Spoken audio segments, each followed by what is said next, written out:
Muy buenas tardes a todos. Es una gran alegría volver a compartir una nueva clase de este curso que hemos comenzado y que estamos desarrollando, que es el curso bíblico El Reino de Dios. El curso bíblico El Reino de Dios.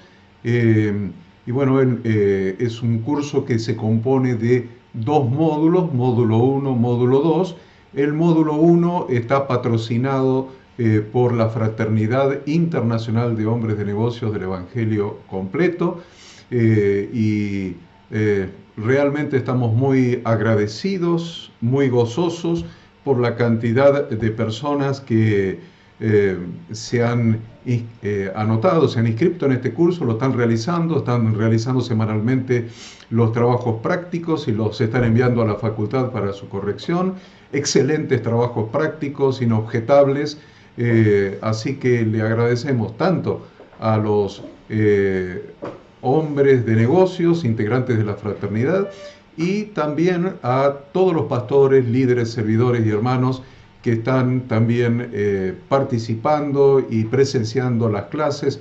Son muchos los que lo hacen de manera presencial, en vivo, como lo estamos transmitiendo en este momento, y son muchísimos más, por lo que vemos en las estadísticas, los que también lo ven on demand, las clases ya grabadas. Así que estamos muy agradecidos y muy contentos por el resultado que ha obtenido este curso. Este es un curso que muchos le han llamado un curso teológico para pastores. En realidad no está pensado de esa manera como un curso teológico para pastores, pero sí es un curso nivelatorio donde hemos pensado que los hombres de negocio, con el licenciado Oscar Mirgoni, hemos pensado realmente nivelar el conocimiento de las Sagradas Escrituras y del Evangelio de los hombres de negocios, y evidentemente muchos pastores se interesaron por el curso y gente inclusive de otros países, y eso nos obligó a profundizar un poco más, profundizar teológicamente un poco más, profundizar en las Sagradas Escrituras un poco más, el contenido. Por eso yo siempre les digo, tenga su cuaderno allí y su lapicera, porque hay muchas cosas que yo he puesto como introductorio y después también agregado, porque siempre les digo, para yo leerles lo que usted tiene en su mano, el material impreso que usted tiene en su mano, cuyo archivo nosotros le hemos mandado por internet, no tiene sentido que yo tener un docente, un profesor que le esté explicando lo que ustedes pueden leer en su material de estudio. Entonces yo agrego, cuando preparo la clase, agrego más contenido, más material, y para que usted tenga una clase mucho más rica, enriquecer el conocimiento de las escrituras y el conocimiento de Dios. Así que tenga su cuaderno, su lapicera allí, porque yo le voy a dar bastantes textos más de lo que ustedes tienen anotado allí en su material de estudio.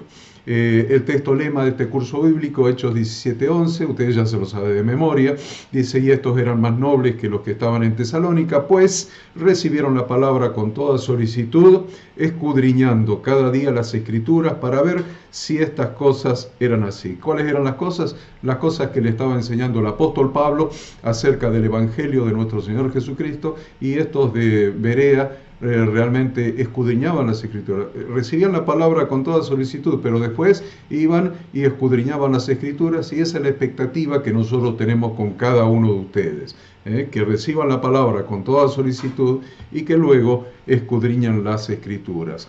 La clase que vamos a desarrollar hoy se titula es una pregunta, que necesitamos contestar antes de terminar la clase. Entonces la pregunta es: ¿era correcta la predicación de Jesús de Nazaret? ¿Era correcta la predicación de Yeshua de Nazaret? Acuérdense que los nombres personales no se cambian de idioma en idioma, o sea, respetando el nombre original de nuestro Redentor. ¿Era correcta la predicación de Yeshua de Nazaret? Y ya prepárese para contestar esta pregunta. Necesitamos responder esta pregunta porque de esto depende nuestra salvación. De esto depende que hayamos comprendido el mensaje de salvación que predicaba nuestro Redentor Jesucristo. Ese mensaje de salvación que muchas veces se ha hecho tan liviano o se ha distorsionado de muchas maneras, nosotros necesitamos imperiosamente escudriñar las Escrituras para conocer verdaderamente ese mensaje que predicaba nuestro Redentor Jesucristo y que es el mensaje de salvación. Es lo que se llama el Evangelio de nuestro Señor Jesucristo, Evangelio, las buenas noticias de salvación para todos nosotros. Así que prepárese para responder esta pregunta antes de finalizar la clase. ¿Era correcta o no era correcta la predicación de Yeshua de Nazaret? Porque la respuesta va a ser clave para nuestra propia salvación y va a ser clave para nuestro propio entendimiento y va a ser clave para nuestra enseñanza a otros, para nuestra predicación a otras personas. Aún como pastores debemos entender claramente si era correcta o no la predicación de Yeshua, porque si entendemos que era correcta, tenemos que aprender qué es lo que él predicaba, y eso va no solamente a transformar nuestra fe, nuestro conocimiento, nuestra fe, y también va a transformar el evangelio que predicamos nosotros a otros. Así que es muy larga la clase de hoy. Vamos a ocupar el tiempo necesario para que a usted le quede perfectamente claro, y si alguna duda queda en el transcurso de la clase, yo les diría, vuelvan a verlo otra vez, y si alguna duda queda nuevamente, vuelva a ver otra vez la grabación on demand que va a estar pasado mañana ya en la página de la facultad, y escudriñe las Escrituras para ver si estas cosas son o no son así. La lectura bíblica que vamos a hacer hoy, sobre la que vamos a basar toda la enseñanza, está en Marcos 1, 14 y 15, y dice la sagrada palabra del Señor así: después que Juan fue encarcelado, Juan, acuérdense, es Juan el Bautista, Juan el Bautista. Después que Juan el Bautista fue encarcelado, Jesús vino a Galilea predicando el Evangelio del reino de Dios, diciendo: el tiempo se ha cumplido y el reino de Dios se ha acercado. Arrepentíos y creed en el Evangelio. Acá hay riqueza profundísima, y está el secreto de por qué básicamente el Padre mandó al Hijo a predicar el año agradable del Señor. Así dice la Escritura. Así dice la Escritura. Yeshua, cuando fue a Nazaret, donde se había criado, y en el día de reposo entró en la sinagoga conforme a su costumbre, dice la Escritura, y se le dio el rollo del profeta Isaías, él dijo, entre otras cosas, que vino a predicar el año agradable del Señor, el año agradable de su Padre, de Yahweh nuestro Dios. Y eso significa el año de gracia. Vino a predicar la gracia de Dios, el tiempo de la gracia de Dios. Así que vamos a leer otra vez estos dos textos que son el eje de esta enseñanza. Dice: después que Juan fue encarcelado, Yeshua vino a Galilea predicando, ¿qué cosa? Subraya ahí en su Biblia: el Evangelio del reino de Dios. Vino predicando el Evangelio del reino de Dios, así que prestemos atención a su predicación, porque ahí está la clave. Es simple. ¿Se dan cuenta que es simple? Miren, entender las Sagradas Escrituras, cuando uno la estudia, es muy simple. Así que, ¿qué vino predicando? El Evangelio del reino de Dios. Prestemos atención entonces a lo que él predicaba, porque ahí está el Evangelio. Entonces, ¿qué decía? ¿Cómo predicaba? Diciendo: el tiempo se ha cumplido. Entonces, El tiempo, se ha acercado la gracia de Dios a nosotros, el año agradable del Señor. Muy bien. ¿Qué tenemos que hacer nosotros? Esa es la parte de Dios. Su gracia puesta a nuestro favor. Esa es la parte de Dios. Y nuestra parte, arrepentíos y creed en el Evangelio. Arrepentíos y creed en el Evangelio. ¿Y algo más? ¿Y algo más? Les pregunto, queridos hombres de negocio, pastores, que yo sé que hay muchísimos pastores allí, que después envían los trabajos. ¿Algo más? ¿O solamente esto? Miren, hay algo muy importante que enseña el pastor Enzo permanentemente, cuando habla de la levadura. La levadura de los fariseos, la levadura de los saduceos y la levadura de Herodes. Él enseña siempre eso. Entonces, la levadura de los fariseos era añadir a la ley de Dios, a la Torá de Dios. La levadura de los saduceos era quitar a la Torá de Dios. Lo dejamos a Herodes por el momento, pero se dan cuenta, quiero referirme a esto. No podemos ni añadir ni quitar. Por eso les preguntaba recién, ¿hay algo más? Y la respuesta es no, no hay nada más. Esa es la predicación de nuestro Redentor y ahí están todos los secretos que debemos aprender para nuestra salvación y para la salvación de aquellos que nos oyen. Entonces, ¿cuál es la predicación? Ahora es el tiempo agradable de Dios. Hoy es el día de salvación, primero. Segundo, ¿qué tienen que hacer ustedes? Eso para nosotros. ¿Qué tenemos que hacer nosotros? Arrepentíos y creed en el Evangelio. Creo que de todas las veces que lo repetí, ya debe estar memorizado en ustedes estos dos versículos. Este capítulo que vamos a estudiar, esta lección que vamos a estudiar, constituye un resumen de lo que hemos aprendido hasta aquí en las 11 lecciones anteriores relacionado con el arrepentimiento y la verdadera fe bíblica. ¿Cuál es el Evangelio? Arrepentíos, arrepentimiento, y creed en el Evangelio, verdadera fe bíblica. Tenemos que determinar en esta clase cuál es el verdadero arrepentimiento bíblico y cuál es la verdadera fe bíblica, según las Sagradas Escrituras, bíblica.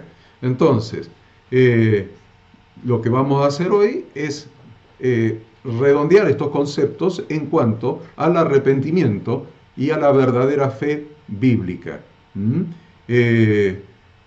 Por supuesto, en esta clase lo vamos a relacionar con el mensaje de salvación. Entonces, a continuación, lo que vamos a hacer es vamos a considerar en detalle y vamos a poner toda nuestra concentración mental, espiritual, mente y sentimientos y espíritu. Vamos a poner toda nuestra concentración. Les propongo esto, pongamos toda nuestra concentración para entender cuál era verdaderamente la predicación del reino de Dios que hizo Jesucristo. Entonces, ¿cómo lo vamos a hacer?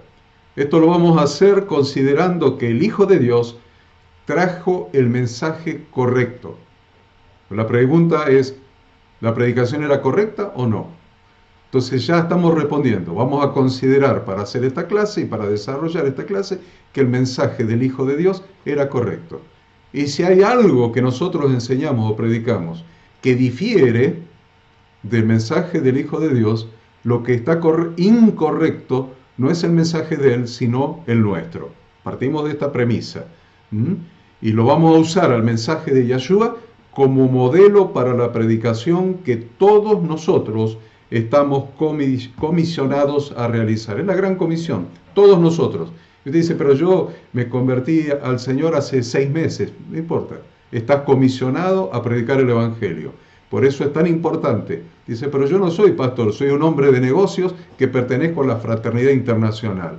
Perfecto, sos un hombre de negocios que pertenece a la Fraternidad Internacional, pero si recibiste a Cristo en tu corazón y Él es tu dueño, tu Señor, Él te ha comisionado a predicar el Evangelio. Por eso es tan importante esta clase, para que aprendamos qué es el Evangelio, cuál es la predicación de nuestro Redentor Yahshua el Mesías, nuestro Señor Jesucristo. Así que este es el desafío. Les propongo esto y vamos a estudiar, vamos de lleno a estudiar porque se nos fueron 15 minutos con esta breve introducción. Así que vamos. Hemos leído entonces Marcos 1, 14 y 15. Si nosotros vamos a otro evangelio, por ejemplo el evangelio escrito por Mateo, usted tiene su Biblia ahí, así que si usted va al evangelio escrito por Mateo, comienza con el relato del ministerio del sacerdote Juan el Bautista. Usted dice, pero Juan el Bautista no era un sacerdote. Sí, Juan el Bautista era un sacerdote descendiente de Aarón. Entonces, hijo de Zacarías, un sacerdote descendiente de Aarón, por lo tanto, Juan el Bautista era un sacerdote descendiente de Aarón. Entonces, así comienza el relato del libro de Mateo, el Evangelio de Mateo, con el ministerio del sacerdote Juan el Bautista. Y continúa con el bautismo de Jesús, Yahshua, y el comienzo de su ministerio. Dice Mateo, allí que Juan predicaba bautismo de arrepentimiento para perdón de pecados. Sin embargo, agrega que las personas, cuando eran bautizadas, confesaban sus pecados. O sea, dice, predicaba bautismo de arrepentimiento para perdón de los pecados. Ya ahí tenemos una clave. Predicaba el bautismo de arrepentimiento para perdón de los pecados. Anote eso. ¿Qué predicaba Juan el Bautista? Juan el Bautista predicaba el bautismo de arrepentimiento para perdón de los pecados. Pero no queda así, sino que en el versículo 4 agrega que cuando las personas eran bautizadas, confesaban sus pecados. Los que venían a Juan a ser bautizados, confesaban sus pecados. Dice el versículo 4, bautizaba Juan en el desierto y predicaba el bautismo de arrepentimiento para perdón de pecados. Está ahí.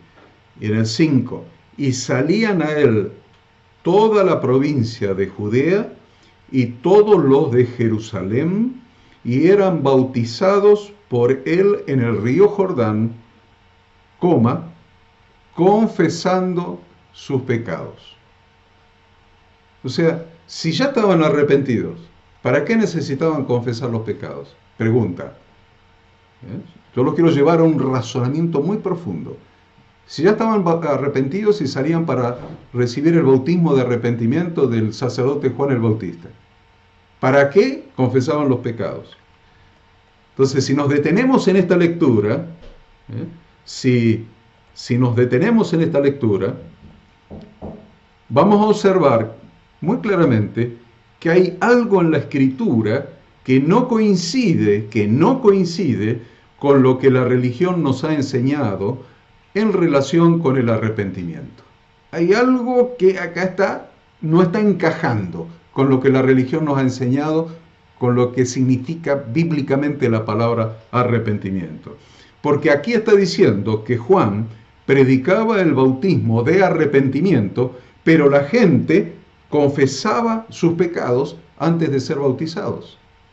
Esto significa entonces que además del sentimiento de dolor y vergüenza que las personas sentían por los pecados cometidos, simultáneamente hacían algo en concordancia con ese sentimiento. No se quedaban solamente en el arrepentimiento, en el sentimiento de dolor y vergüenza por los pecados cometidos, sino que hacían algo más en concordancia con ese sentimiento. Lo primero que hacían era, si usted mira detenidamente la Escritura, lo primero era, salían a él. Primero, una actitud física.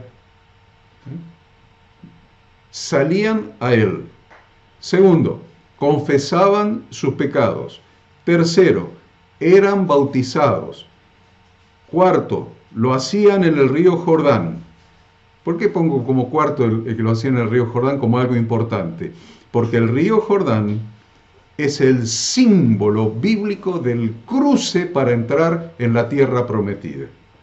Después de la salida de Egipto, de los 2 primeros años y los 38 siguientes, que suman 40, entran en la tierra prometida cruzando el río Jordán. Esa es la importancia de que sea el río Jordán, porque significa un paso de un desierto a un lugar de promesa de Dios.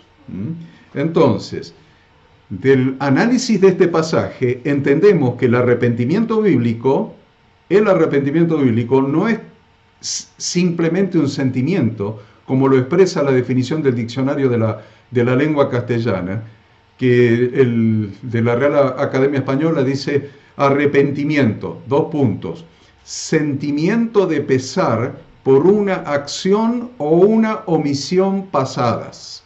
Sentimiento de pesar, yo les dije recién, vergüenza, dolor por una acción errónea o mala cometida.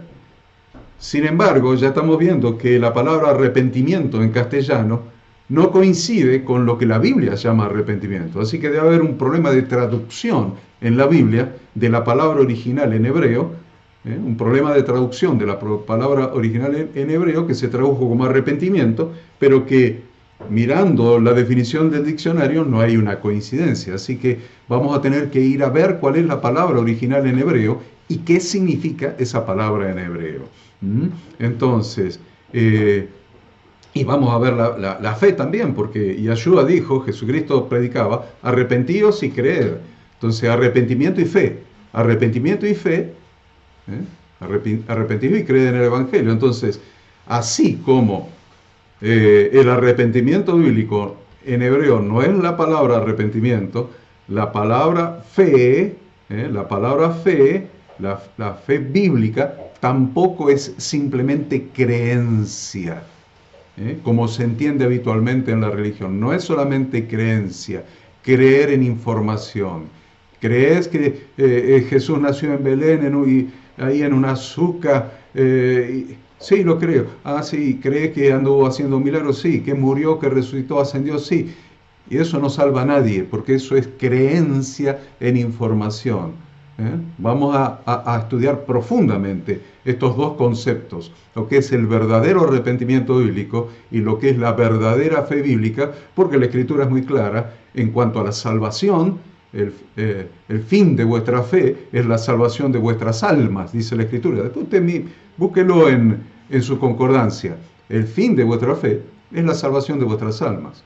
Y la otra cosa es, sin fe es imposible agradar a Dios. Y otra cosa es, mas el justo por la fe vivirá. Así que debe haber algo en la definición original en hebreo de la palabra fe, la verdadera fe bíblica, que no coincide con nuestra interpretación que fe es creencia en algo. Entonces, esto nos va a llevar a entender el mensaje de Jesucristo. El mensaje de Jesucristo es primero arrepentimiento y segundo fe, pero no en los términos comúnmente aceptados, sino en el verdadero significado bíblico. Marcos 1, 14 y 15 leímos, ¿no es cierto? El tiempo se ha cumplido, el reino de Dios se ha acercado, arrepentíos y creed en el Evangelio. Entonces vamos a empezar primero con el verdadero arrepentimiento bíblico y después vamos a ir a la verdadera fe bíblica. Prepárense, hay muchas cosas que voy a decir que no las tienen en su material de estudio, así que prepare su cuaderno y su lápiz, porque vamos a dedicar esta clase a ver lo que es el verdadero arrepentimiento bíblico y la verdadera fe bíblica, y vamos a aprender las palabras en hebreo correspondientes. El apóstol Pablo, cuando tuvo la visión celestial de Jesucristo resucitado, ¿se acuerdan? Camino a Damasco, tuvo una visión celestial, Jesucristo resucitado. Cuando tuvo esa visión, el apóstol Pablo entendió perfectamente en qué consistía el Evangelio. entendió perfectamente en qué consistía el verdadero evangelio que el mismo Yahshua, el ungido del Padre, lo estaba mandando a anunciar. Esto es, que le mandó a anunciar la visión celestial, le llama Pablo después. La visión celestial de Yahshua resucitado. ¿Qué le manda a anunciar? Que se arrepintiesen y se convirtiesen a Dios haciendo obras dignas de arrepentimiento. ¿Dónde está eso? En Hechos 26, 19 y 20. Que se arrepintiesen y se convirtiesen a Dios. Ahí tienen la conversión. Haciendo obras dignas de arrepentimiento. Anote el texto. Hechos 26, 19 y 20. Este es el verdadero evangelio de Jesucristo que Pablo había entendido, porque el mismo Jesucristo se lo reveló en su aparición, y consiste entonces en arrepentirse y convertirse a Dios, haciendo obras dignas de arrepentimiento, enseñando entonces que la evidencia del arrepentimiento y la conversión son las obras que se hacen. La evidencia del arrepentimiento y la conversión son las obras que se hacen. Y usted dice, no diga eso, profe, no diga eso. No es así, no es, te está saliendo de la gracia. No, estoy dentro de la gracia, Vamos, Hechos 26, 19 y 20. Dice, el apóstol Pablo está hablándole al rey Agripa, no está contándole un cuento a los nietos. Le está hablando al rey Agripa y le está diciendo, por lo cual, oh rey Agripa, no fui rebelde a la visión celestial. ¿Qué visión celestial? Yahshua, que se le apareció personalmente, camino a Damasco.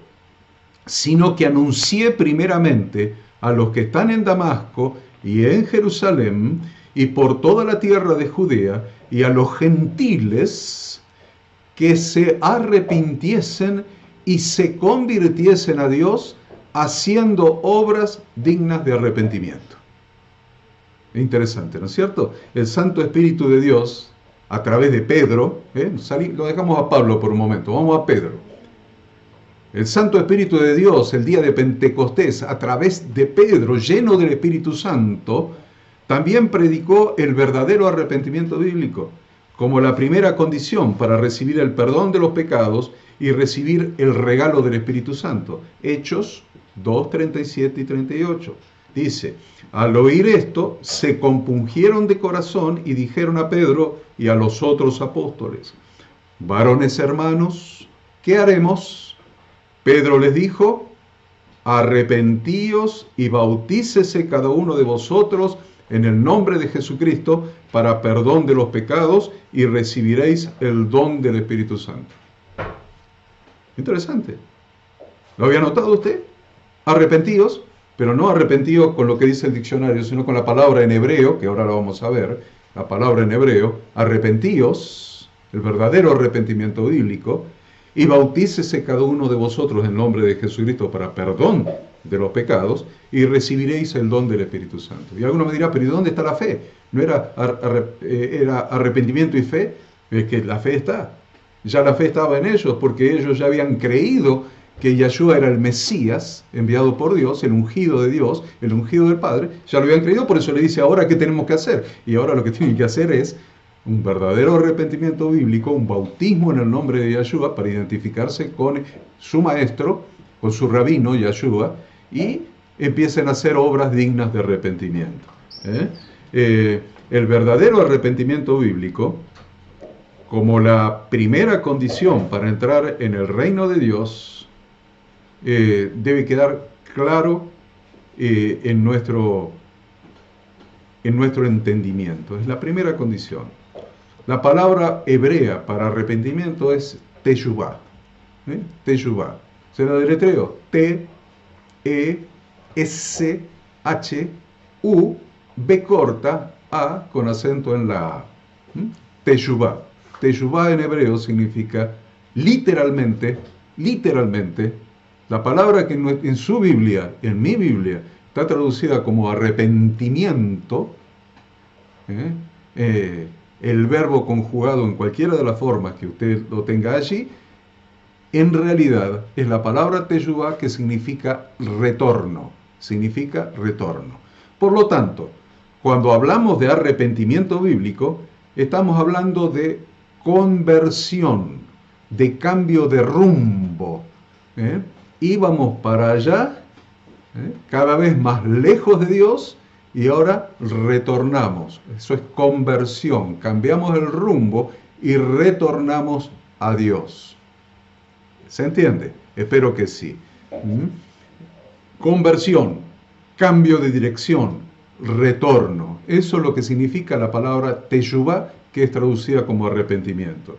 Entonces, cuando hacemos teshuvá, examinamos nuestra forma de ser, nuestras formas de ser, identificamos en cuáles estamos mal y retornamos hacia nuestra conexión con Dios. Muy bien, a esta altura de nuestro estudio entonces queda perfectamente claro que el arrepentimiento bíblico es el proceso de retornar a Dios. El arrepentimiento bíblico es el proceso de retornar a Dios. Es la conversión bíblica, es decir, el cambio de dirección. El profeta Oseas en el Antiguo Testamento lo expresa muy bien, Oseas 14, 1 y 2. Vuelve, oh Israel, a Jehová tu Dios, porque por tu pecado has caído. Llevad con vosotros palabras de súplica y volved a Jehová y decidle, quita toda iniquidad, quita toda iniquidad y acepta el bien, y te ofreceremos la ofrenda de nuestros labios. Siempre arrepentimiento es retorno a Dios. Para pertenecer al reino de Dios debemos transitar por el proceso de teshuvá. Es la predicación de Yeshua, es la predicación de Jesucristo. Si nos predicaron otra cosa, ahí vamos a tener que esta noche corregir lo que hemos entendido y entenderlo bíblicamente, porque para pertenecer al reino de Dios debemos transitar por el proceso de teshuvá, que es el verdadero arrepentimiento bíblico y consiste en los siguientes pasos. 6 pasos. Bien, el arrepentimiento del diccionario es un paso, es un sentimiento de congoja, de dolor, de vergüenza. Pero teshuvá, que está traducido como arrepentimiento, no es un paso, no es un sentimiento de dolor y congoja. Son 6 pasos, 6 como mínimo, 6. Y empieza por el arrepentimiento, por el sentimiento de dolor, de congoja, de vergüenza. Primero arrepentimiento, después cesación, después confesión, después pedido de perdón, después restitución y después resolución. 6 pasos. Arrepentimiento, cesación, confesión, pedido de perdón, restitución y resolución o decisión. Entonces, vamos a transitar ese proceso. Vamos a transitar ese proceso para que lo podamos entender adecuadamente.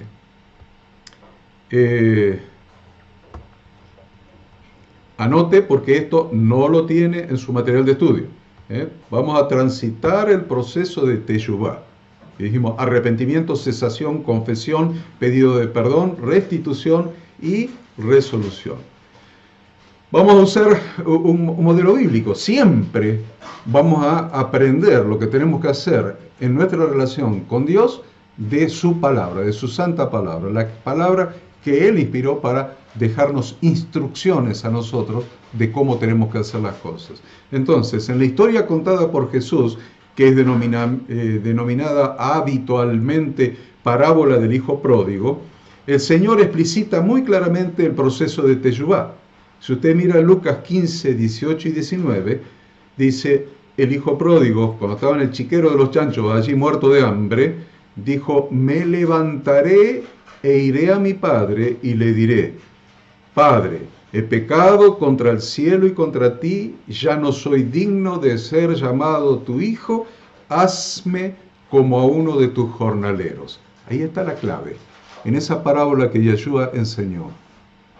Me levantaré e iré a mi padre y le diré, Padre, he pecado contra el cielo y contra ti, y ya no soy digno de ser llamado tu hijo, hazme como a uno de tus jornaleros. La persona que tiene deseos de ser perdonada y de restaurar la relación con la persona ofendida debe tener en cuenta los pasos previos que debe dar para conseguirlo. No es solamente un sentimiento de congoja. Hay pasos que debe dar necesariamente para restablecer la relación. Por eso Teshuvá es retorno al Padre para restablecer la relación quebrada, rota, con Dios. Entonces, sin esos pasos previos es imposible llegar a una correcta restauración de la relación. A esos pasos previos a la restauración de la relación es lo que en este estudio llamamos Teshuvá. Isaías 55, 6 y 7 dice: buscad a Jehová mientras pueda ser hallado, llamadle en tanto que está cercano. Deje el impío su camino y el hombre inicuo sus pensamientos, y vuélvase a Jehová, el cual tendrá de él misericordia, y al Dios nuestro, el cual será amplio en perdonar. Anote todos esos textos y vuelva a leerlos después. Por lo tanto, la persona que desee ser perdonada y restaurada en una relación plena con la persona ofendida debe hacer teshuvá. Esto es dar indefectiblemente los 6 pasos que hemos mencionado y vamos a explicar uno por uno, brevemente. Primero dijimos arrepentimiento. De los 6, el primero era, sí, el sentimiento. Evidentemente empieza por el sentimiento de congoja, dolor, vergüenza. Bien, arrepentimiento. Primero, arrepentimiento. Aquí es aplicable entonces la definición del diccionario de la Real Academia Española. Ahí sí es aplicable. Cuando define el arrepentimiento como el sentimiento de pesar por la acción u omisión pasadas.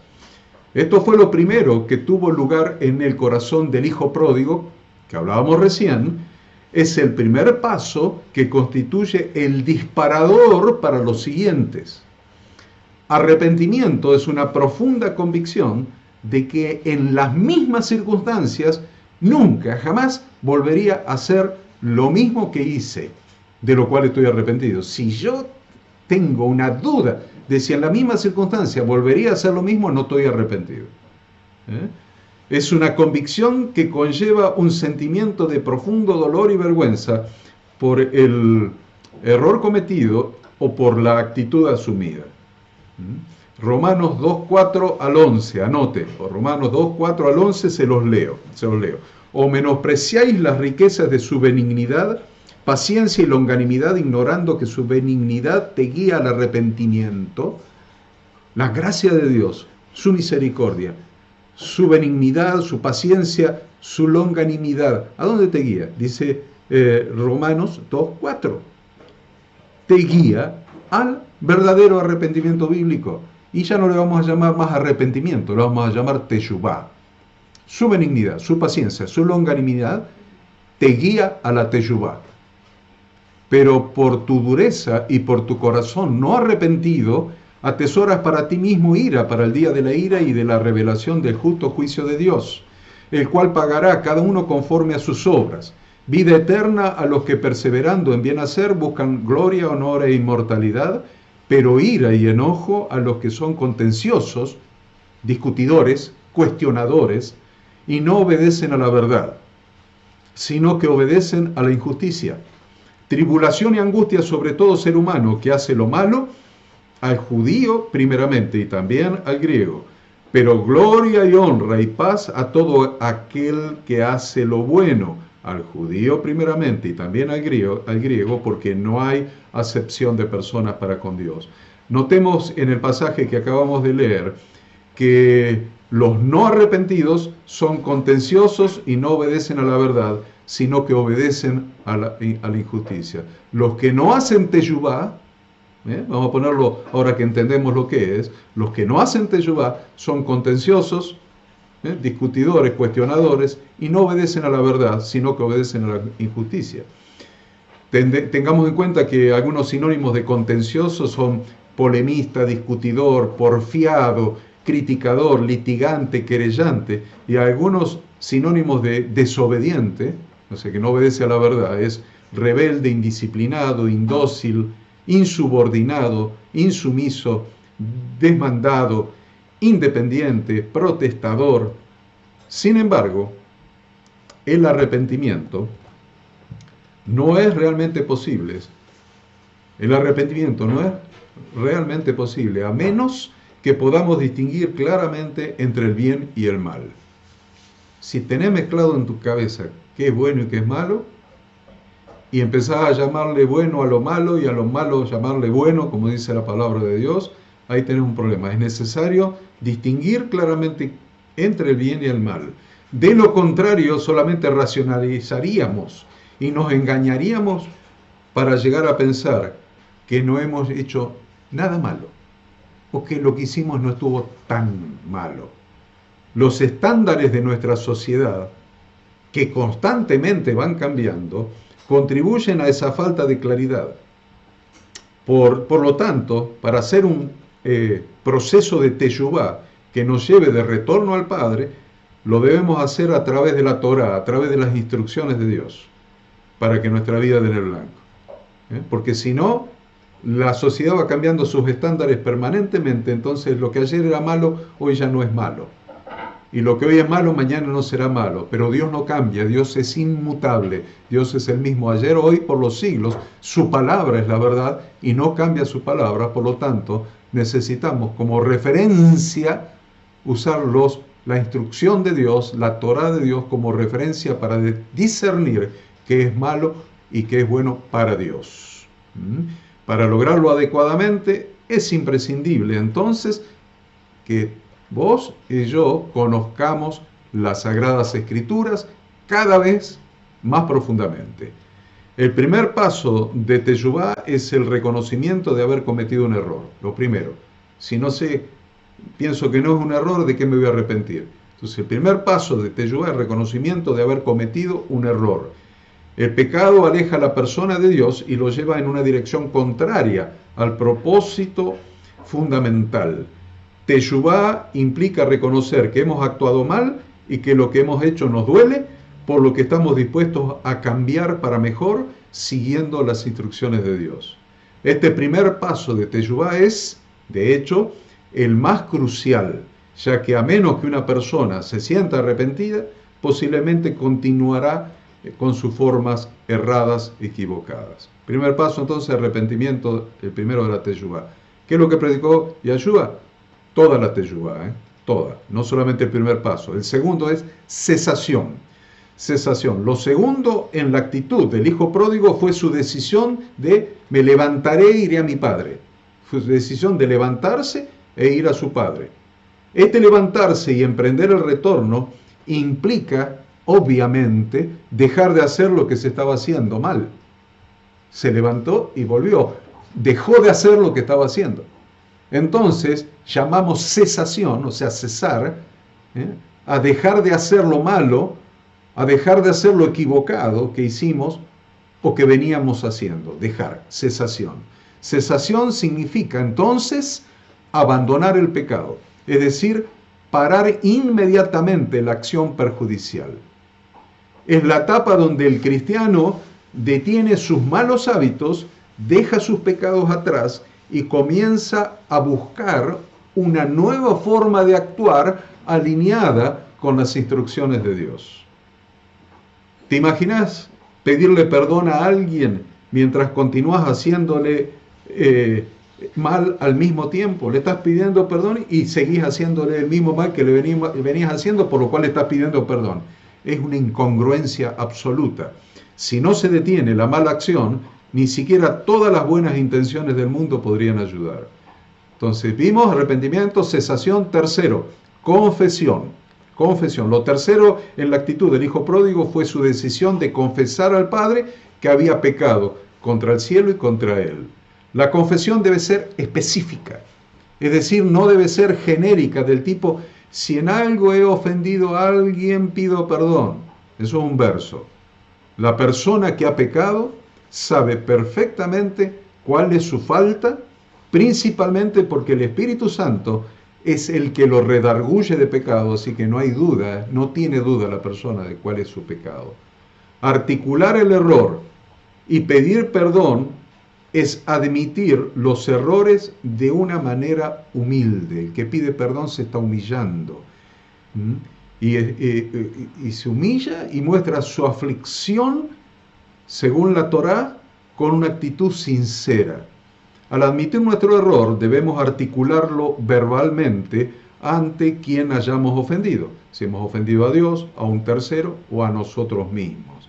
Además, cuando alguien expresa su transgresión, revela que realmente cree que todas sus acciones son conocidas por Dios.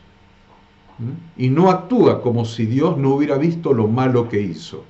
Está confesando algo que Dios ya sabe, entonces está reconociendo la omnipresencia de Dios, el conocimiento absoluto de Dios. Aún más, cuando la persona se arrepiente y menciona en detalle su transgresión, esto ayuda a que en el futuro sea más cuidadoso para no sucumbir ante el mismo obstáculo. Además, luego de confesar lo que hizo, tomará precauciones para no repetir su comportamiento y tener que avergonzarse nuevamente confesándolo. Santiago 5:16 dice: confesaos vuestras ofensas unos a otros y orad unos por otros para que seáis sanados. La oración eficaz del justo puede mucho. Y 1 Juan 1:9 dice: si confesamos nuestros pecados, Él es fiel y justo para perdonar nuestros pecados y limpiarnos de toda maldad. Miren qué interesante, 1 Juan 1:9. La cuarta, dijimos que eran 6. Cuarto, pedido de perdón. Pedido de perdón. No bastó la buena intención del hijo pródigo, fue necesario que se levantara y viniera a su padre, como leímos en Lucas 15:20. No alcanza con el arrepentimiento y la confesión. Arrepentimiento y confesión, es necesario solicitar el perdón de aquella o aquellas personas a las que se ha ofendido o contra quien se ha cometido la falta. No basta con confesar, hay que pedir perdón. En el caso del hijo pródigo, su confesión incluye al cielo y al Padre, por lo tanto el pedido de perdón debía ser hecho a ambas personas, a Dios y a su Padre, porque había ofendido a Dios y a su Padre. En el caso de que el pecado de alguna persona haya ofendido a otra, debe pedir perdón a Dios y a esa persona. Nótese que siempre está presente el pedido de perdón a Dios, porque todo pecado ofende al Señor. Isaías 55, 6 y 7, lo hemos leído recién, léalo de vuelta. Y Daniel 9, 9 y 10 dice: de Jehová nuestro Dios es el tener misericordia y el perdonar, aunque contra él nos hemos rebelado, y no obedecimos a la voz de Jehová nuestro Dios para andar en sus leyes que él puso delante de nosotros por medio de sus siervos, los profetas. De Jehová es el perdonar. Quinto de las 6, restitución. En la parábola del hijo pródigo, restitución. Podemos ver la restitución. Restituir es devolver, es reparar el daño. En la parábola del hijo pródigo vemos la restitución reflejada en la frase: ya no soy digno de ser llamado tu hijo, hazme como a uno de tus jornaleros. Esto significa que estaba dispuesto a reparar el daño hecho, trabajando como un jornalero hasta poder devolver al padre el dinero malgastado. También significa que estaba dispuesto a soportar las consecuencias de su pecado. La persona que transita una verdadera conversión debe siempre reparar el daño. Eso lo voy a decir de otra manera. La persona que transita una verdadera teshuvá debe siempre reparar el daño ocasionado, tal como lo vemos en el caso de Zaqueo, el publicano, Lucas 19:8. Entonces Zaqueo, puesto en pie, dijo al Señor: he aquí, Señor, la mitad de mis bienes doy a los pobres, y si en algo he defraudado a alguno, se lo devuelvo cuadruplicado. Es la restitución de lo que Zaqueo había robado, evidentemente. Siempre se debe asegurar que su cambio de actitud, a veces con el transcurso del tiempo, puede reparar el daño hecho. Porque a veces no es devolver un objeto físico, a veces se afectó el honor de una persona, a veces se perdió la confianza de una persona. Entonces se requiere tiempo, un cambio de actitud que se sostenga en el tiempo para reparar el honor o para recuperar la confianza de la persona. Por lo tanto, el cambio de actitud debe ser permanente y sostenido en el tiempo, es decir, debe ser producto de un corazón sincero. Dice la Escritura, Mateo 3.8, Lucas 3.8, Hechos 26.20, haced pues frutos dignos de arrepentimiento. Frutos dignos de arrepentimiento. La persona debe tener una carga muy grande por reparar el daño ocasionado, de tal manera que esa carga lo impulse a realizar todos los esfuerzos necesarios para lograr reparar ese daño. Y principalmente, que su actitud cambie radicalmente, transformándolo en una persona humilde, servicial, obediente y en sujeción. Y sexto paso de la teshuvá, le hemos llamado resolución. Resolución quiere decir decisión, tomar una decisión, una determinación, un compromiso. Es decir, no repetir el error. Esto es determinar no volver a cometer él o los pecados pasados. Significa hacer una firme decisión, un firme compromiso de no repetir en el futuro lo que se hizo mal. Eso es resolución, es decisión, es compromiso. No estamos compitiendo con nadie más que con nosotros mismos. Esto no hay nadie más acá. Es un cambio que la teshuvá te lleva a un cambio personal. Según lo enseñado en la Biblia, entendemos que lo que Dios mira si estamos haciendo una decisión sincera. Dios mira el corazón. Si estamos haciendo una decisión sincera de ir en la dirección correcta, en la dirección de sus instrucciones. Esto significa hacer un serio compromiso de cambiar y dar los pasos correctos en el momento correcto, siguiendo las instrucciones de Dios contenidas en su palabra. La clave es el compromiso de cambiar.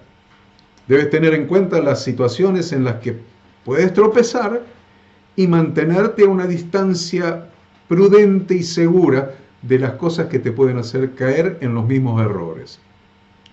Cada día el creyente debe encontrarse en un escalón más cercano a la voluntad de Dios, mejorando sus acciones.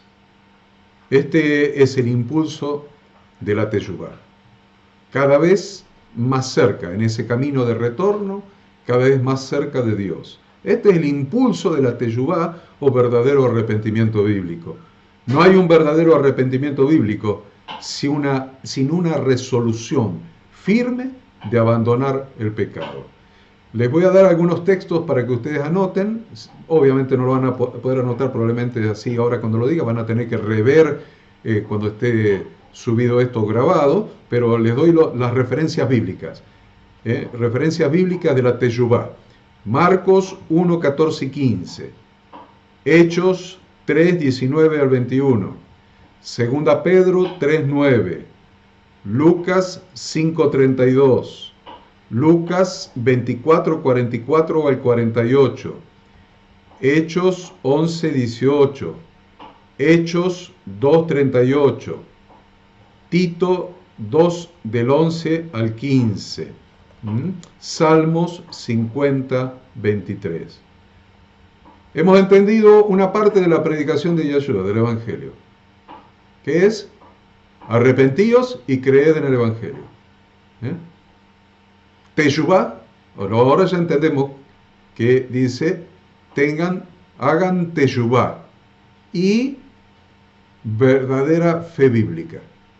Ahora vamos a ver qué es la verdadera fe bíblica, pero ya por lo menos hemos podido entender la mitad de la predicación de Yeshua. Y les pregunto otra vez el título de esta lección. ¿Era correcta o incorrecta la predicación de Jesucristo? Si era correcta, ya entendimos la mitad, que es hacer el verdadero arrepentimiento bíblico, porque él dijo, hagan teshuvá. Él no hablaba en griego, no hablaba en castellano, hablaba en hebreo. Hagan teshuvá. Ahí tienen los 6 pasos. Ahora vamos a ver lo que es la fe bíblica y la vamos a comparar con la fe religiosa que nos han enseñado a muchos de nosotros.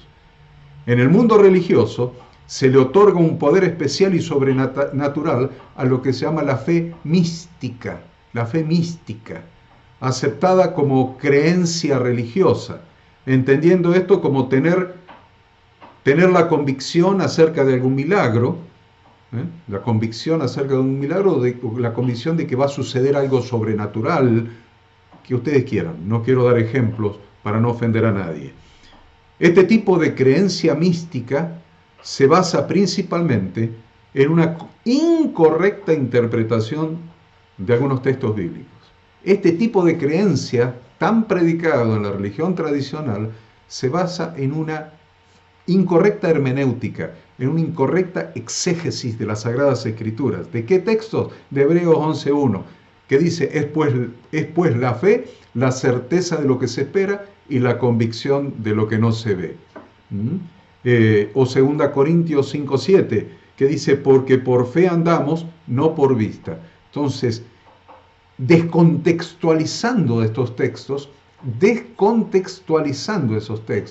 porque el que se queda con Hebreos 11.1 está descontextualizando porque no está leyendo todo el libro de Hebreos, donde están la lista y las acciones de los grandes hombres de la fe.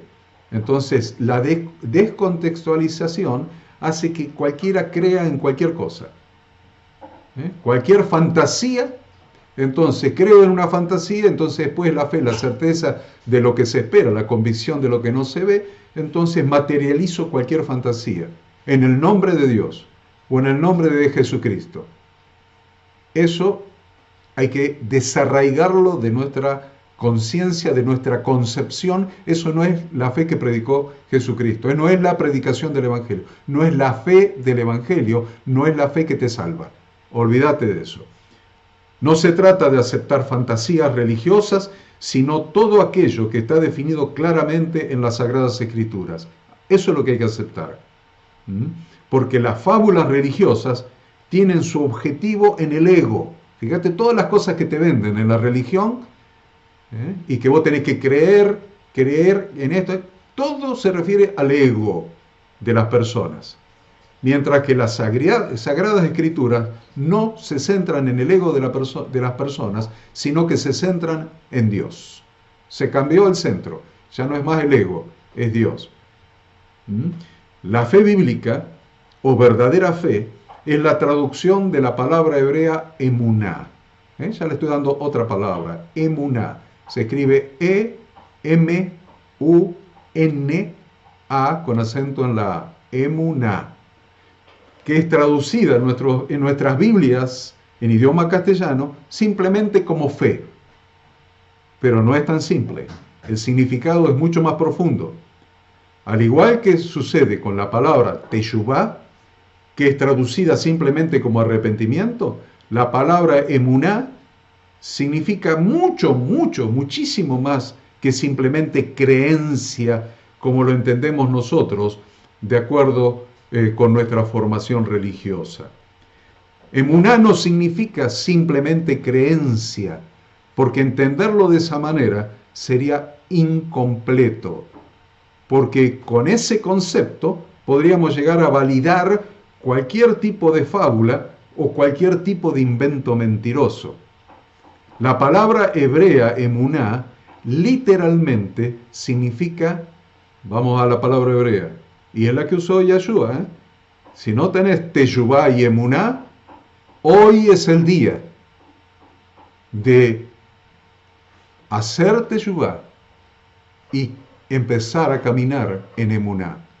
Hacer teshuvá y empezar a caminar en emuná. Ese es el Evangelio, es la predicación de Yahshua. Entonces, ¿qué significa literalmente esta palabra hebrea emuná? Que es la que usaba Jesucristo en su predicación. ¿Qué significa?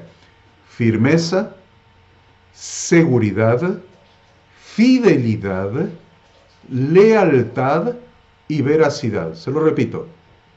Literalmente significa firmeza, seguridad, fidelidad, lealtad y veracidad. Y todo esto está relacionado con la Torá de Yahweh nuestro Dios. Todo está relacionado con la Torá de Yahweh nuestro Dios. Bueno, vamos. Están todavía allí, ¿no? Muy bien.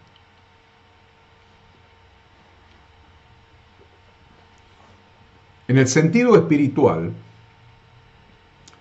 de la palabra, creer y fe bíblica no son palabras equivalentes.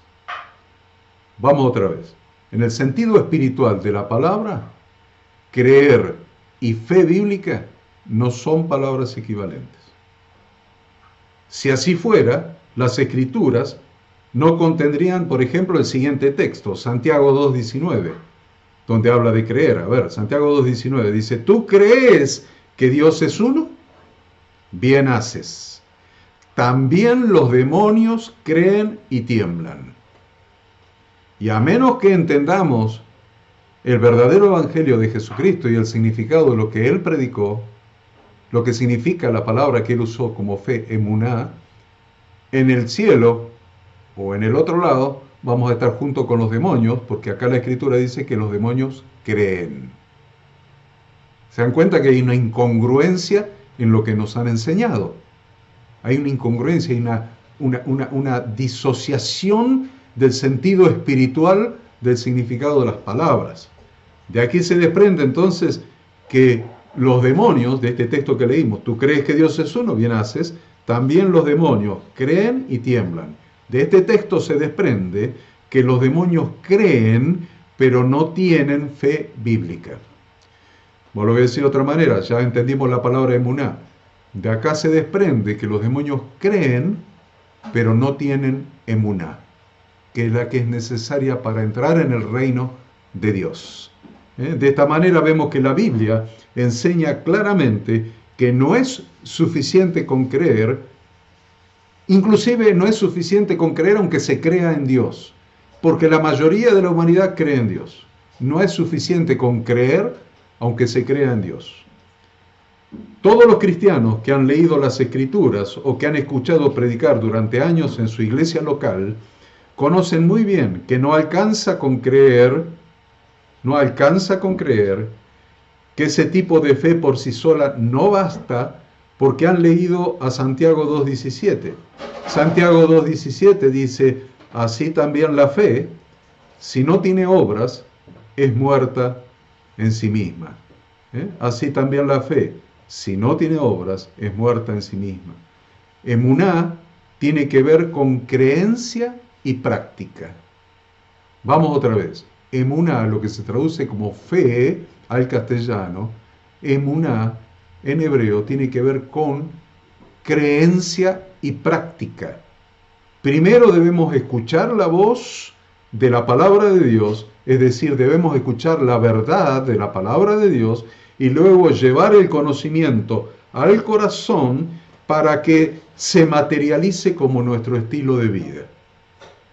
¿Me van entendiendo? Esto opera de esa manera. La palabra de Dios es dada por el Espíritu Santo, según Jeremías 31:33, es dada en nuestra mente, se internaliza en nuestro corazón y se traduce en hechos, en un estilo de vida, en una práctica. Entonces, la verdadera fe bíblica comienza en la mente. Por esta razón, como les dije recién, por esta razón es tan importante tener la disciplina de estudiar sistemáticamente las Sagradas Escrituras, porque la verdadera fe bíblica empieza en la mente. Es fundamental tener la disciplina de estudiar sistemáticamente las Sagradas Escrituras y reflexionar en sus enseñanzas con la guía del Espíritu Santo. Romanos 10:17 dice, así que la fe es por el oír y el oír por la palabra de Dios. Entonces ahí tienen la fundamentación bíblica de por qué es importante estudiar la Biblia, meterla en nuestra mente para tener la mente de Cristo, que se internalice, se haga una carne con nosotros, se meta en nuestro corazón y después naturalmente se va a traducir, naturalmente se va a traducir en obras. Debemos entender entonces que la sabiduría, el entendimiento y el conocimiento, vamos otra vez, debemos entender que la sabiduría, el entendimiento y el conocimiento pueden mejorar la genuina fe bíblica. Si bien la emuná no está basada de ninguna manera en el razonamiento humano, no significa dejar la racionalidad y comenzar a aceptar lo absurdo y a creer en lo absurdo.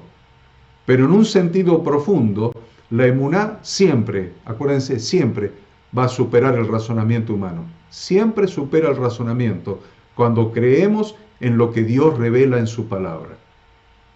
Cuando creemos en lo que Dios revela en su palabra.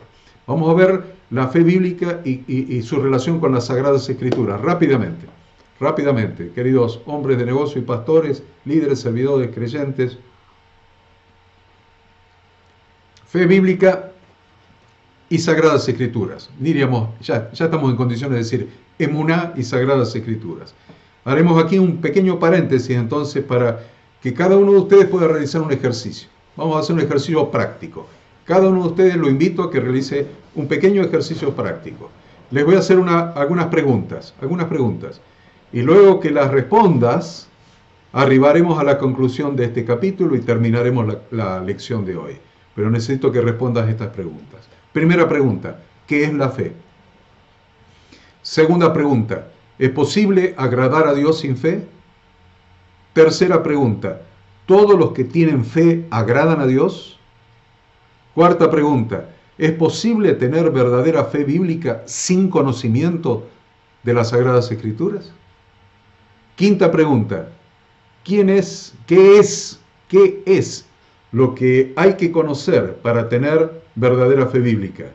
Sexta pregunta, ¿qué significa conocer a alguien? Y séptima pregunta, ¿en dónde obtengo ese conocimiento específico? Reafirmando que la Santa Biblia es la palabra de Dios, reafirmando, si no empezamos por creer eso, tenemos un problema. El principio es ese. Entonces, reafirmando que la Santa Biblia es la palabra de Dios, regla infalible de fe y conducta a la que cada creyente debe ajustarse, y que en asuntos de fe y prácticas o normas de conducta, la Santa Biblia es la autoridad final, la Santa Biblia es superior a la conciencia y a la razón, sin ser contraria a la razón. Nuestra bibliografía autorizada para encontrar respuestas para todos los aspectos de la vida es la Biblia. Nuestra bibliografía, lo voy a decir bien, para encontrar respuestas a todos los aspectos de la vida es la Biblia. Por esta razón, a continuación vamos a responder a la luz de las Sagradas Escrituras las 7 preguntas que les acabo de hacer. Vamos a responderlas con la Biblia. Primera pregunta, ¿qué es la fe? Hebreos 11:1. Es pues la fe, la certeza de lo que se espera, la convicción de lo que no se ve. Segunda pregunta, ¿es posible agradar a Dios sin fe? Hebreos 11:6. Pero sin fe es imposible agradar a Dios, porque es necesario que el que se acerca a Dios crea que le hay y que es galardonador de los que le buscan. Tercera pregunta, ¿todos los que tienen fe agradan a Dios? Y acá vemos, creencia y emuná no son palabras equivalentes, dijimos recién. Si así fuera, las Escrituras no contendrían el siguiente texto que hemos mencionado de Santiago 2:19. Tú crees que Dios es uno, bien haces. También los demonios creen y tiemblan. De aquí se desprende que los demonios tienen creencia, pero no tienen emuná. Cuarta pregunta, ¿es posible tener verdadera fe bíblica sin conocimiento? Dice la Escritura en Mateo 19, 16 y 17. Entonces vino uno y le dijo, Maestro bueno, ¿qué bien haré para tener la vida eterna? Él le dijo, ¿por qué me llamas bueno? Ninguno hay bueno sino uno, Dios. Mas si quieres entrar en la vida, guarda los mandamientos. Palabra de Yeshua. Jesucristo enseñó a guardar los mandamientos como parte de la verdadera fe que Él predicó. No puede tener una predicación por un lado y otra por el otro. El guardar los mandamientos era parte de la emuná, era parte de la verdadera fe bíblica que Él personalmente predicó. La verdadera fe que Yeshua predicó tenía un inquebrantable compromiso de lealtad, que es una de las acepciones de emuná, un inquebrantable compromiso de lealtad con Dios a través de guardar sus instrucciones. ¿Le parece que no es parte de la fe eso? Un inquebrantable compromiso con Dios a través de guardar sus instrucciones. Te desafío, querido hombre de negocio, pastor, creyente, ahora mismo,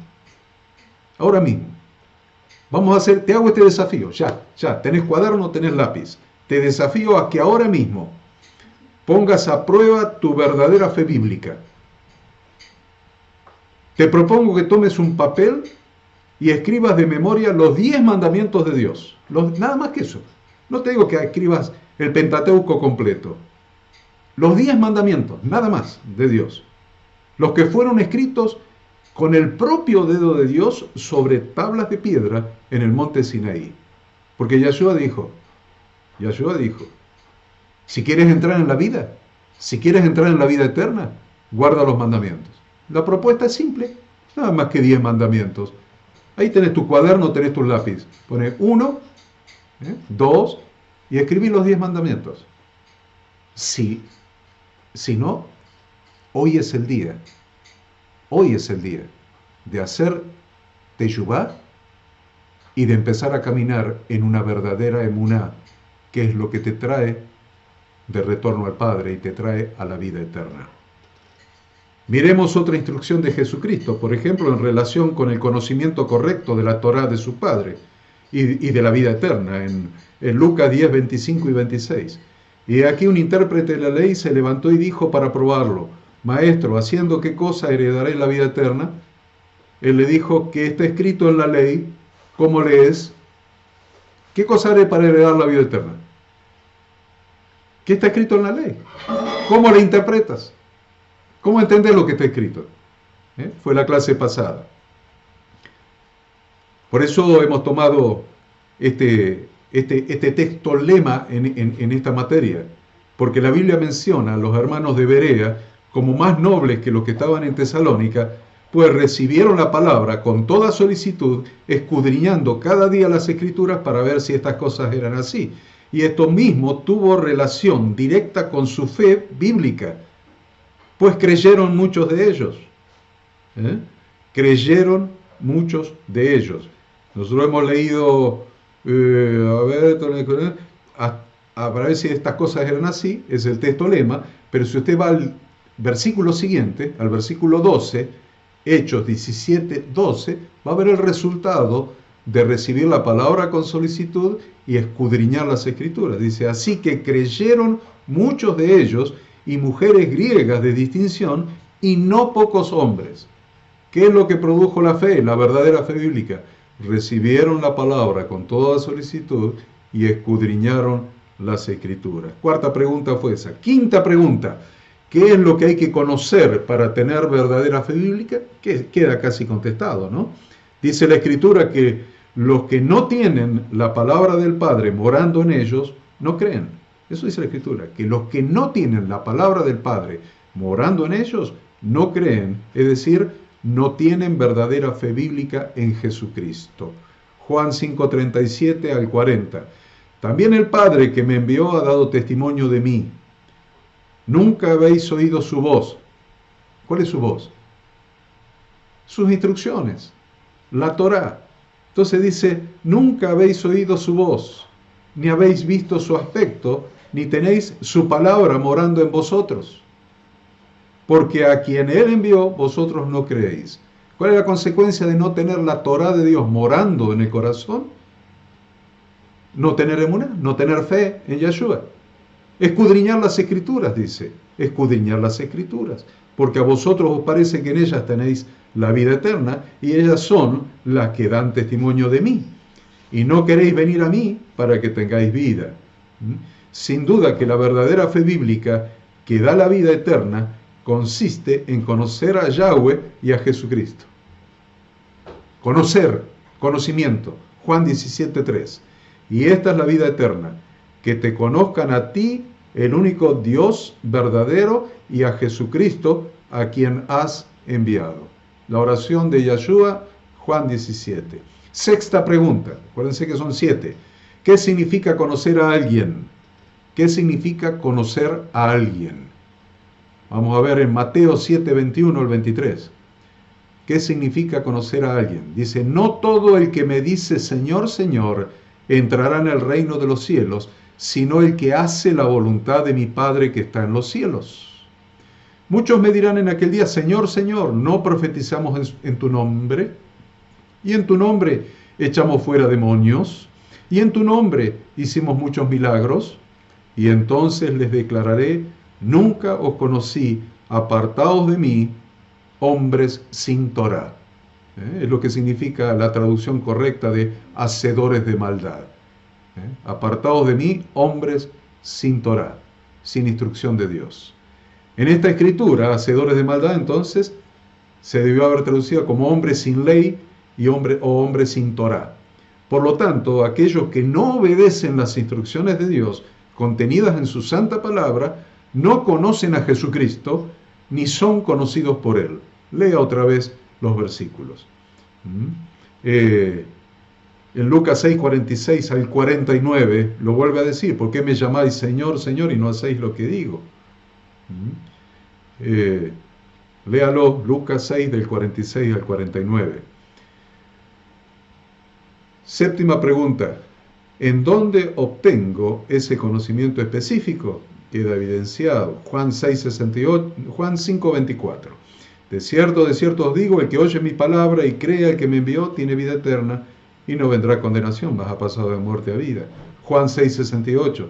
Le respondió Simón Pedro, Señor, ¿a quién iremos? Tú tienes palabras de vida eterna.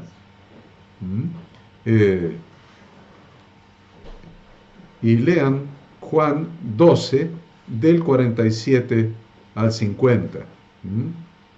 Porque ahí entonces Yeshua, se los voy a leer, porque ahí está él diciendo de dónde sacó sus palabras. Nosotros pensamos, no, algunos, yo los he escuchado. Dicen, no, son las palabras de Yeshua, no es la Torá de Dios. No, lo que Yeshua enseñaba era rabino de Torá. Por eso le decían rabí. Era rabino de Torá, vino a enseñar durante más de 4 años a sus discípulos la Torá de su padre. Miren, dice en Juan 12, 47, al que oye mis palabras y no las guarda, yo no le juzgo, porque no he venido a juzgar al mundo, sino a salvar al mundo. El que me rechaza y no recibe mis palabras, tiene quien lo juzgue.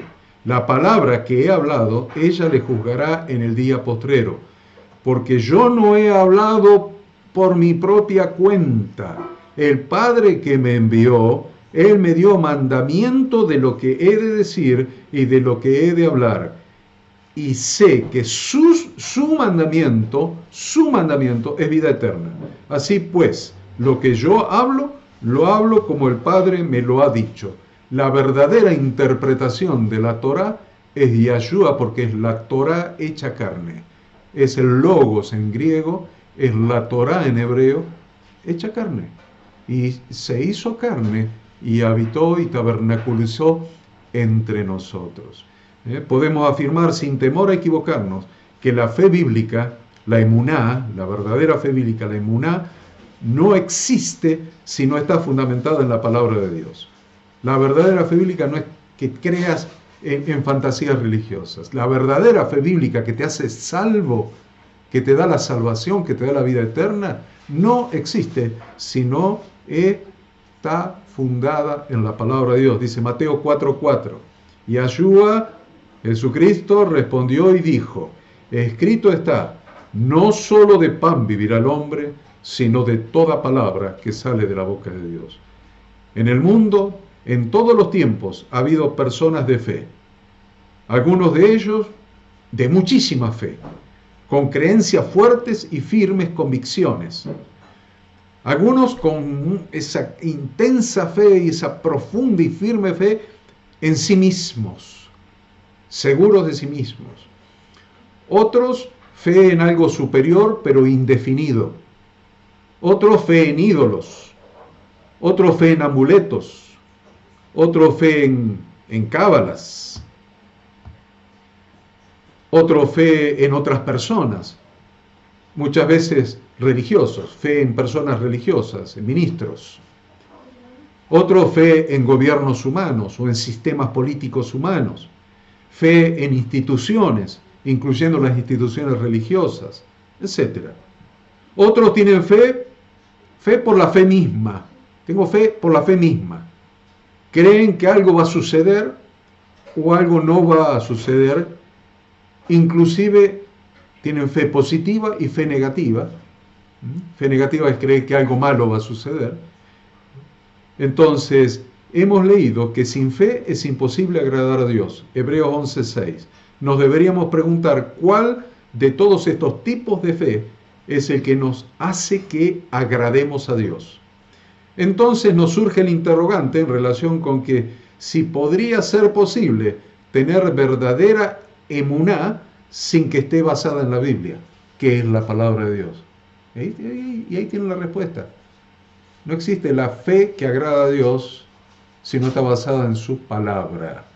Cuando analizamos el contexto de las Escrituras y las palabras que se han usado para poder explicarla, podemos afirmar que la fe bíblica es algo firme, acuérdense la emuná, algo firme, verdadero, fiel, que se ejecuta en el ejercicio de una función, de una responsabilidad.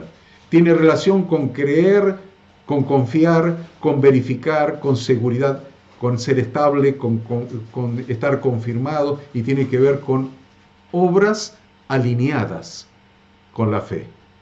Y todas estas cosas están relacionadas directamente con la Torá, que es el camino, la verdad y la vida. La Torá es el camino, la verdad y la vida, tal como lo proclamó de sí mismo Jesucristo, confirmando que Él mismo es la Torá de su Padre hecha carne.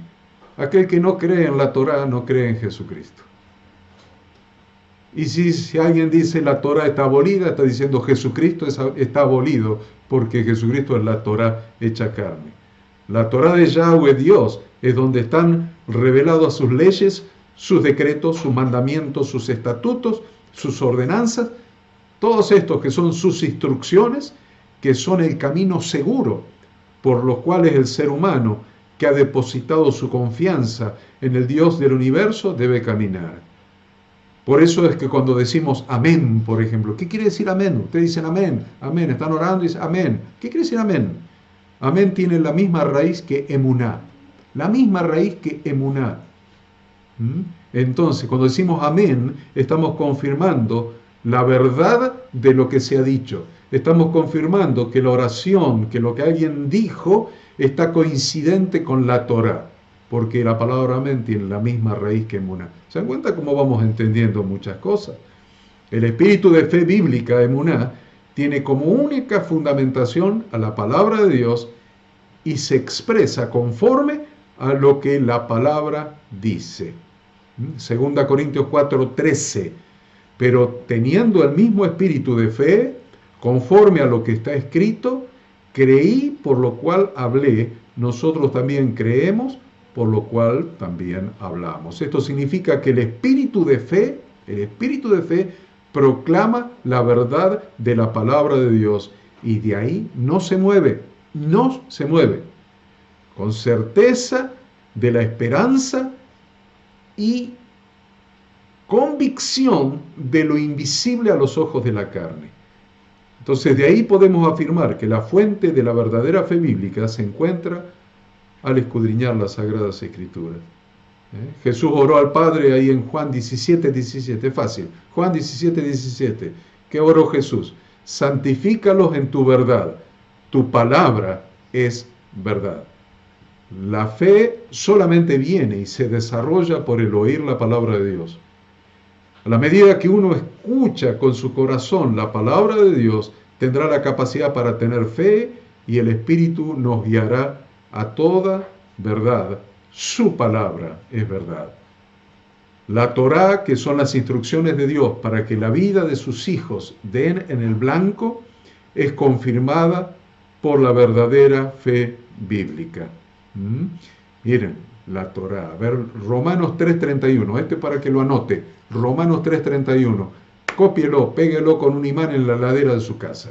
Dice, Romanos 3:31, porque Dios es uno, y Él justificará por la fe a los de la circuncisión, o sea, los judíos, y por medio de la fe a los de la incircuncisión, que somos los que nos somos judíos y que hemos sido injertados por Yahshua en su pueblo. Y dice el 31, luego, por la fe invalidamos la ley. Este hay que anotarlo, ¿eh?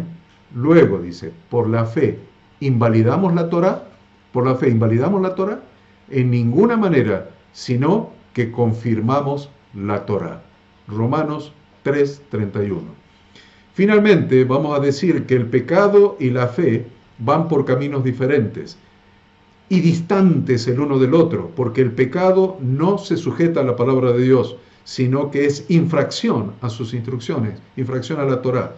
Primera Juan 3:4. Todo aquel que comete pecado infringe también la Torá, pues el pecado es infracción de la Torá. Primera Juan 3:4. La palabra emuná, entonces, viene de la raíz em, que significa madre, denotando la relación que se establece entre hijo y madre, es la relación que establecemos con Dios de confianza plena, de obediencia y fidelidad. En la cultura hebrea, el cumplimiento de los mandamientos de la Torá hace que se crezca en emuná, y eso produce acciones justas que en hebreo se llama sedaká, y la palabra sedaká la vamos a analizar en alguna otra lección. Espero que hayan entendido esta enseñanza abundante en palabras. Por eso le digo, si tiene que escucharla 5 veces, cuando esté subida a las redes, escúchela 5 veces. Si quiere transcribirla, transcríbala para estudiarla. Si quiere transcribirla para enseñarla, enséñela. Porque sin temor a equivocarnos, podemos decir que, primero, que el arrepentimiento bíblico es necesario para entrar en el reino de Dios. Lo leímos en Hechos 2:38. Arrepentíos y bautícese cada uno de vosotros en el nombre de Jesucristo para perdón de los pecados, y recibiréis el don del Espíritu Santo. Para entrar en el reino de Dios, entonces, primero, que el arrepentimiento bíblico es necesario para entrar en el reino de Dios. Y segundo, que la fe bíblica, la verdadera fe bíblica, es necesario para vivir dentro del reino de Dios. Romanos 1:17, en referencia a Habacuc 2:4, dice, porque en el Evangelio la justicia de Dios se revela por fe y para fe, como está escrito, mas el justo por la fe vivirá. La emuná es necesario para vivir dentro del reino de Dios. Sin embargo, en cada momento, es necesario para vivir en cada momento de nuestra vida alineada con la voluntad de Dios expresada en las Escrituras, tanto la teshuvá como la emuná son necesarias. Debemos vivir en una permanente teshuvá, retorno al Padre, con una verdadera emuná, una verdadera fe bíblica. Ahora, todo parte del conocimiento. Todo se origina en el conocimiento.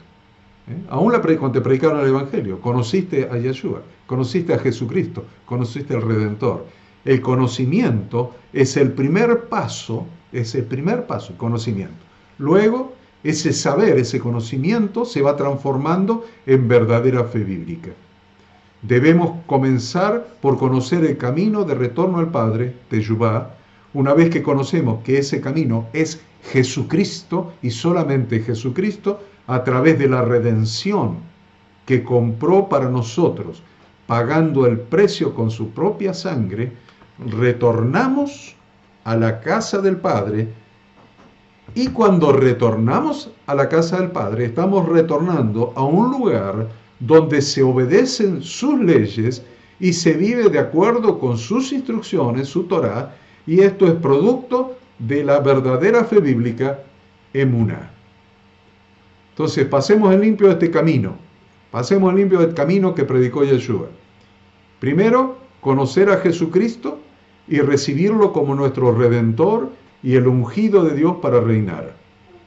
Él es el camino de retorno al Padre, haciendo un verdadero arrepentimiento bíblico teshuvá. Segundo, en la casa del Padre se obedecen sus instrucciones, su Torá. Por lo tanto, el conocimiento y la obediencia a la Torá es el camino por donde debe caminar el ser humano que ha depositado su emuná en Dios, su fe en Dios, su emuná en Dios.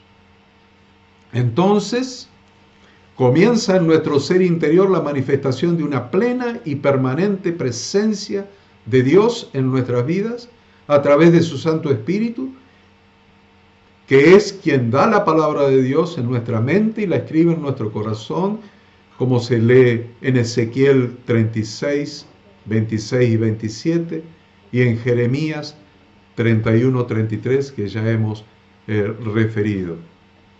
Entonces, miren lo que les estoy diciendo.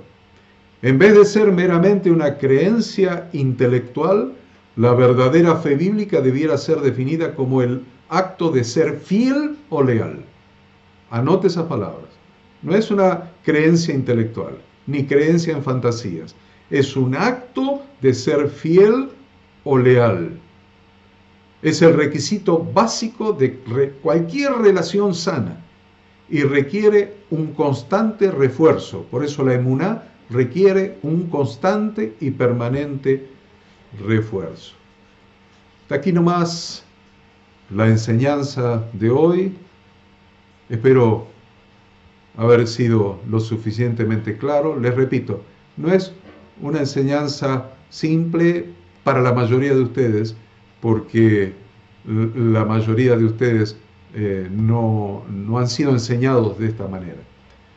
Yo lo sé, por eso les pido que la vuelvan a leer, la vuelvan a escuchar, a escuchar, tome nota, anote, estudie esta enseñanza, porque esta es la enseñanza del reino de Dios, predicada por Yeshua, por Jesucristo, por el ungido de Dios Padre, y de esto, de su predicación, de entender su predicación y vivir su predicación, depende tu salvación y mi salvación, la salvación de cada uno de nosotros. Gracias por haber compartido con nosotros esta clase.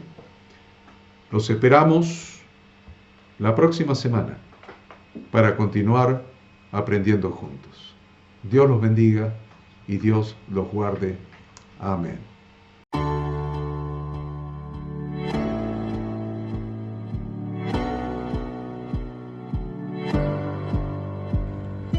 Queremos que tú también conozcas esta herramienta que durante los últimos 18 años ha sido útil para las iglesias de todo el mundo de habla hispana, capacitando cientos de siervos de Dios. Las formas de aprender están cambiando y Ministerio Bíblico Internacional, a través de su Facultad Bíblica, brinda programas de formación ministerial bíblica, teológica y práctica para la multiplicación y edificación de la iglesia 100% online. Respondiendo a las necesidades de hoy, para aquellos que no cuentan con la posibilidad de asistir a clases presenciales, donde quiera que estés, en todo lugar, recibirás el material de estudio y verás las clases en vivo y on demand, accediendo a través de tu celular, PC, tablet o Smart TV. Recibe tu capacitación en las siguientes carreras: diplomado en teología para maestros de grupos de evangelismo y discipulado, licenciatura en teología pastoral, diplomado en teología y práctica ministerial para pastores, líderes y servidores. Súmate a los pastores que han organizado un grupo de estudio tutorial a distancia en la congregación con estudiantes locales y de las otras iglesias de la zona. Esta es tu oportunidad como seguidor de Cristo para comenzar tus estudios y completar tus exámenes desde la comodidad de tu hogar y en los horarios que tengas disponibles. Súmate al liderazgo de este tiempo y adquiere las habilidades, herramientas y valores necesarios para impactar el mundo con la palabra de Dios y transformar la vida de aquellos que creen al Evangelio. Para más información, ingresá a facultadbiblica.com.